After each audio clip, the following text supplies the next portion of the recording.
ఈ వారం రోజుల్లో జరిగిన అంతర్జాతీయ వార్తా విశేషాల సమాహారాన్ని మీకు అందించే వసుధైక కుటుంబం కార్యక్రమానికి స్వాగతం.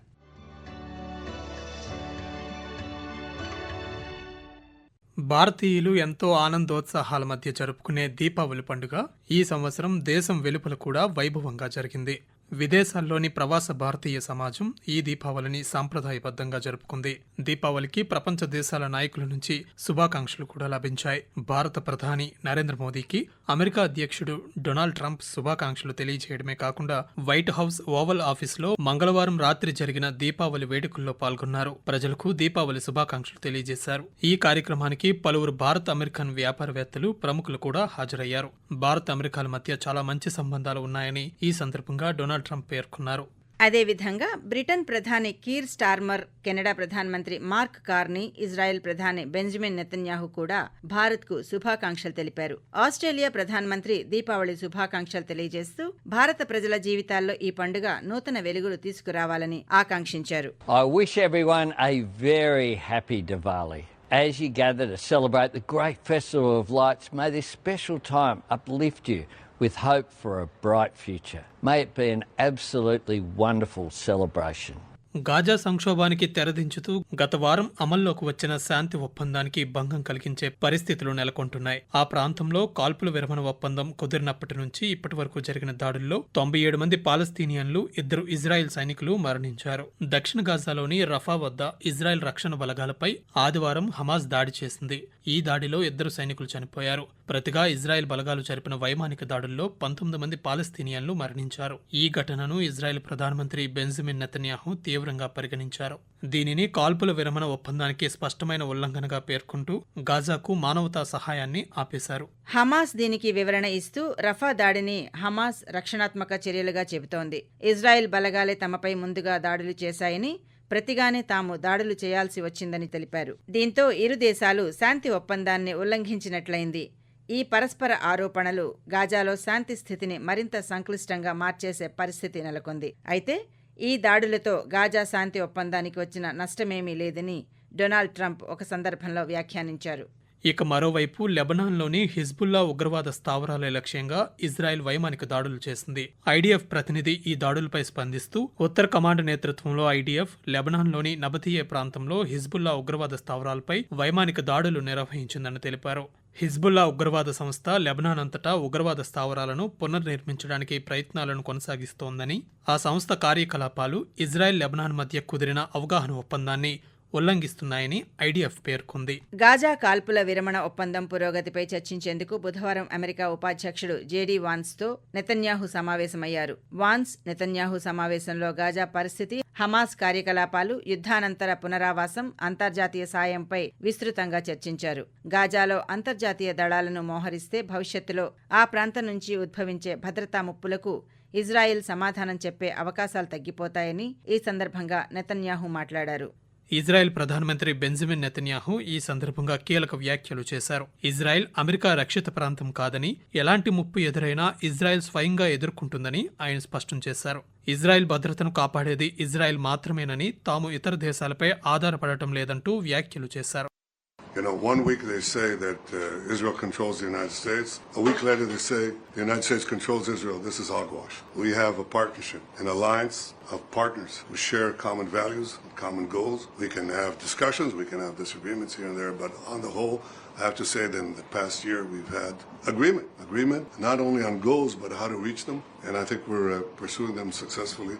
We've been able to do 2 things. Put the knife at Hamas's throat. That was the military effort guided by Israel. And the other effort was to isolate Hamas in the Arab and Muslim world, which I think the president did brilliantly with his team. So those 2 things produced the hostages. Nobody believed we'd get them out. అలాగే America ఉపాధ్యక్షుడు JD Vance మాట్లాడుతూ Israel America ముందు అనేక సవాళ్లు ఉన్నాయన్నారు. Hamas ను నిరాయుధీకరణ చేయడం, ఆ సంస్థ ఇకపై ఇజ్రాయెల్కు ముప్పుగా మారకుండా చూసుకోవడం, గాజాను పునర్నిర్మించడం వంటి అంశాలు సులభం కావని, కానీ తాము ఆశావాహ దృక్పథంతో ముందుకు వెళ్తున్నామని చెప్పారు. The Gaza peace plan. We have a very, very tough task ahead of us, which is to disarm Hamas but rebuild Gaza to make life better for the people in Gaza, but also to ensure that Hamas is no longer a threat to our friends in Israel. That's not easy.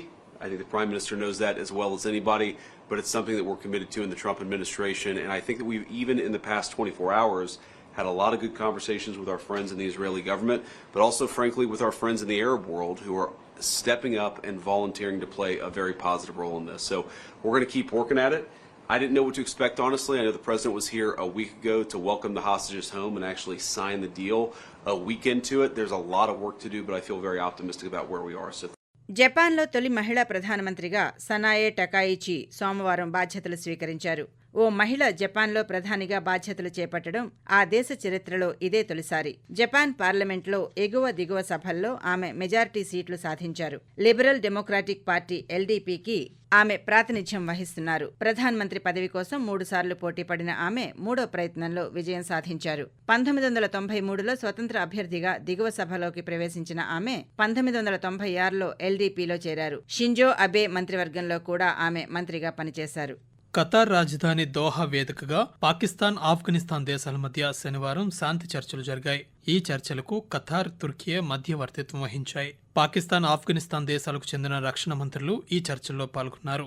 ఈ సందర్భంగా 2 దఫాలుగా జరిగిన ఈ చర్చల్లో శాశ్వత శాంతి, స్థిరత్వం కోసం ఇరు దేశాలు తక్షణ కాల్పుల విరమణకు అంగీకరించాయి. ఈ ఒప్పందానికి సంబంధించిన స్థిరత్వాన్ని కొనసాగించడంపై రానున్న రోజుల్లో మరిన్ని చర్చలు జరిపేందుకు కూడా వారు అంగీకరించారని ఖతార్ వెల్లడించింది. ఈ మేరకు ఖతార్ విదేశాంగ మంత్రిత్వ శాఖ స్వయంగా ఓ ప్రకటనలో వివరాలను వెల్లడించింది. అంతకు ముందు రోజు శుక్రవారం అర్ధరాత్రి ఆఫ్ఘనిస్తాన్లోని పాక్టికా ప్రావిన్స్ పై పాకిస్తాన్ వైమానిక దాడులకు పాల్పడింది. పాకిస్తాన్ చేసిన దాడుల్లో యువ క్రికెటర్లు, మహిళలు, చిన్నారులతో సహా మొత్తం 10 మంది మృతి చెందారు. కెనడాలో అమెరికా టారిఫ్లపై వ్యతిరేకంగా ప్రచారం నిర్వహించడాన్ని నిరసిస్తూ ఆ దేశంతో అమెరికా వాణిజ్య చర్చలు నిలిపివేస్తుందని ట్రంప్ ప్రకటించారు. గత కొంతకాలంగా అమెరికా, కెనడా మధ్య వాణిజ్య చర్చలు జరుగుతున్నాయి. అయితే ఈ నిర్ణయం సమంజసం కాదని కెనడా ప్రధానమంత్రి మార్క్ కార్నీ ఒక సందర్భంలో ఇలా స్పందిస్తూ, For months we have stressed the importance of distinguishing things we can control and things we can't control. We can't control the trade policy of the United States. We recognize that that policy has fundamentally changed from the policy in the 1980s, 1990s, 2000. And it's a situation where the United States has tariffs against every one of their trading partners. And it's in that context that our officials, my colleagues, have been working with their American colleagues on detailed, constructive negotiations, discussion on specific transactions, specific sectors, steel, aluminum, and energy. And a lot of progress has been made. America ఆస్ట్రేలియాతో సోమవారం $8.5 billion అరుదైన ఖనిజాల ఒప్పందం చేసుకుంది. Australia ప్రధాని Antony Albanese white హౌస్లో ఈ ఒప్పందంపై సంతకాలు చేశారు. ఈ సందర్భంగా మీడియాతో మాట్లాడిన డొనాల్డ్ ట్రంప్ కీలక ప్రకటన చేశారు. చైనా, అమెరికా దేశాలు కూడా అద్భుతమైన ఇటువంటి ఒప్పందం కుదుర్చుకోవాల్సిందేనని, అలా జరగని పక్షంలో చైనా 155% సుంకాలు చెల్లించాల్సి వస్తుందని హెచ్చరించారు. చైనాతో అద్భుతమైన వాణిజ్య ఒప్పందం కుదరనుందని భావిస్తున్నానని డొనాల్డ్ ట్రంప్ చెప్పారు. ఈ ఒప్పందం 2 దేశాలకు మాత్రమే కాకుండా ప్రపంచానికి కూడా మంచి చేస్తుందన్నారు. నవంబర్ 1 నాటికి ఒప్పందం కుదరకపోతే టారిఫ్లు 155% పెరిగే అవకాశం ఉందని హెచ్చరించారు. అక్టోబర్ 31వ తేదీ నుంచి దక్షిణ కొరియా వేదికగా ఆసియా పసిఫిక్ ఆర్థిక సహకార సమావేశం జరగనుంది. ఈ సమావేశానికి ముందే అక్టోబర్ 29, 30 తేదీల్లో ట్రంప్ అక్కడ పర్యటించనున్నారు. ఈ పర్యటనలో చైనా అధ్యక్షుడు షీ జిన్పింగ్ తో సమావేశం కానున్నారు. తనకు చైనా అధ్యక్షుడికి మధ్య మంచి సంబంధాలు ఉన్నాయన్న ట్రంప్ ఇరు దేశాలకు లాభదాయకంగా ఉండే ఒప్పందం కుదిరే అవకాశం ఉందని ఆశాభావం వ్యక్తం చేశారు. I think China's been very respectful of us. They're paying tremendous amounts of money to us as in the form of tariffs. As you know, they're paying 55%. That's a lot of money. They never were paying anything over years and years and years.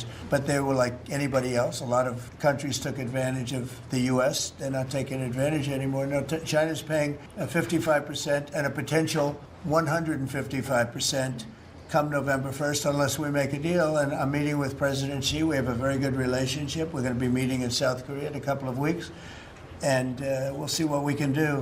ఉగాండాలోని నైరోబీలో బుధవారం తెల్లవారుజామున ఘోర road ప్రమాదం సంభవించింది. ఒక ప్రధాన రహదారిపై 2 బస్సులు ఒకదానినొకటి ఢీకొని తరువాత అవి మరో 4 వాహనాలను బలంగా తాకాయి. ఈ దుర్ఘటనలో మొత్తం 46 మంది మరణించగా అనేక మంది గాయపడ్డారు. కిర్యాండోంగో జిల్లాలోని కంపాలా గులు హైవేపై ఈ ఘటన చోటు చేసుకుంది. ముందుగా 2 బస్సులు ఓవర్టేకింగ్ చేస్తూ ఎదురెదురుగా ఢీకొన్నాయి. ఈ సమయంలో ఆ బస్సుల డ్రైవర్లు ప్రమాదాన్ని తప్పించేందుకు ప్రయత్నించారు. దీంతో అవి ఒక ట్రక్, ల్యాండ్ క్రూయిజర్తో పాటు 4 వాహనాలను నియంత్రణ కోల్పోయేలా చేయడంతో ఈ ప్రమాదం జరిగిందని పోలీసులు తెలిపారు. రష్యా యుక్రెయిన్ మధ్య యుద్ధాన్ని ఆపేందుకు అమెరికా మధ్యవర్తిత్వం వహించనున్న చర్చలు నిలిచిపోయాయి. మరికొద్ది రోజుల్లో రష్యా అధ్యక్షుడు వ్లాదిమిర్ పుతిన్తో జరగనున్న సమావేశాన్ని విరమించుకుంటున్నానని అమెరికా అధ్యక్షుడు డొనాల్డ్ ట్రంప్ ప్రకటించారు. అంతేకాకుండా రష్యా చమురు కంపెనీలపై అమెరికా ఆంక్షలు విధిస్తోందని ప్రకటించారు. ఇక నిన్న లండన్లో యూరోప్ మిత్రదేశాలు సమావేశమయ్యాయి. ఈ సమావేశానికి యుక్రెయిన్ అధ్యక్షుడు వొలోడిమిర్ జెలెన్స్కీతో పాటు బ్రిటన్ ప్రధాని కీర్ స్టార్మర్, ఫ్రాన్స్ అధ్యక్షుడు ఎమాన్యుయల్ మ్యాక్రాన్తో పాటు నాటో సెక్రటరీ మార్క్ రుటే కూడా పాల్గొన్నారు. ఈ సందర్భంగా బ్రిటన్ ప్రధాని కీర్ స్టార్మర్ మాట్లాడుతూ రష్యా చమురు కంపెనీలపై అమెరికా విధించిన ఆంక్షలను సమర్థించారు. President Trump is right to have imposed sanctions on Russia's oil majors, as the UK has also done, alongside the latest package from the EU. And we must now maintain this pressure. Vladimir, you have said for months that you're ready for a ceasefire and you're ready to meet Putin. Yet he continues to stall and play for time. Putin is the only person who does not want to stop this war. His strikes on civilians this week made that crystal clear once again.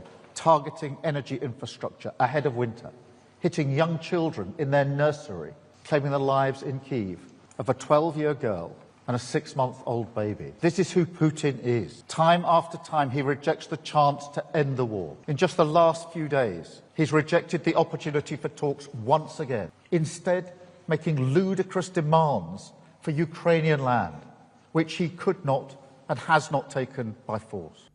America అధ్యక్షుడు Donald Trump నిరంకుశంగా వ్యవహరిస్తున్నారని ఆరోపిస్తూ భారీ సంఖ్యలో American ప్రజలు నిరసనలు చేపట్టారు. No Kings పేరుతో దేశవ్యాప్తంగా గత వారం నిరసనలకు దిగారు. ఇక వీరికి లండన్ నుంచి వాషింగ్టన్ వరకు యూరప్ దేశాల్లోనూ మద్దతు లభించింది.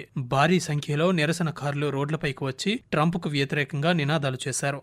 వీసాలు, ప్రభుత్వ ఉద్యోగాల్లో కోత, షట్డౌన్ వంటి నిర్ణయాల కారణంగా నిరసనలు వ్యక్తమవుతున్నాయి. ట్రంప్ పాలనా తీరు, విధానాలపై అనేక దేశాలతో పాటు స్థానికంగానూ తీవ్ర వ్యతిరేకత వ్యక్తమవుతోంది. దీనిపై గతంలో కూడా నిరసనలు చేపట్టిన అమెరికన్లు తాజాగా మరోసారి ఆందోళనలకు పిలుపునిచ్చారు. మహిళల వన్డే క్రికెట్ ప్రపంచ కప్ తుది అంకానికి చేరుకుంది. భారత్, శ్రీలంక దేశాలు సంయుక్త ఆతిథ్యమిస్తున్న ఈ ప్రపంచ కప్ సెప్టెంబర్ 30న ప్రారంభమైంది. లీగ్ దశ మ్యాచ్లు దాదాపు ముగియడంతో సెమీఫైనల్స్ కు ఇప్పటికే 4 జట్లు అర్హత సాధించాయి. భారతదేశంతో పాటు ఆస్ట్రేలియా, దక్షిణాఫ్రికా, ఇంగ్లాండ్ జట్లు సెమీఫైనల్స్ కు చేరుకున్నాయి. అక్టోబర్ 29, 30 తేదీల్లో ఈ సెమీఫైనల్స్ మ్యాచ్లు జరగనున్నాయి. ఇప్పటి వరకు మీరు ఈ వారం రోజుల్లో జరిగిన అంతర్జాతీయ వార్తా విశేషాలను మీకు అందించే వసుధైక కుటుంబం కార్యక్రమాన్ని విన్నారు. వ్యాఖ్యానం డివి సత్యనారాయణ, పివికేఎం లక్ష్మి. సమర్పణ ప్రాంతీయ వార్తా విభాగం, ఆకాశవాణి విశాఖపట్నం కేంద్రం. వెలువడింది ఆకాశవాణి విజయవాడ కేంద్రం నుండి.